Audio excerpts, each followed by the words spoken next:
here we are in London auditioning for Harmony of the Seas for Grease, the musical. Oh, Danny, I don't know what to say. What are you talking about? This is greased lightning.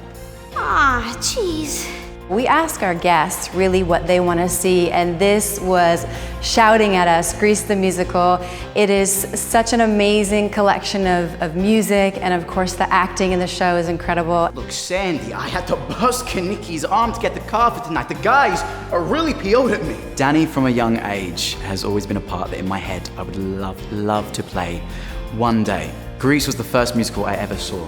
It would be incredible just to be in the show. Cool, thank you, darling. Thank you very much. Thank you. When I was asked to do Grease at Sea, as I've called it, I was thrilled because it's a great show and it's actually been begging to be put at sea for a long time. I think everyone, when they were a kid or a teenager, did Grease at school, so it'd be really wonderful to do it at a professional level because I think it's something that's close to everyone, really.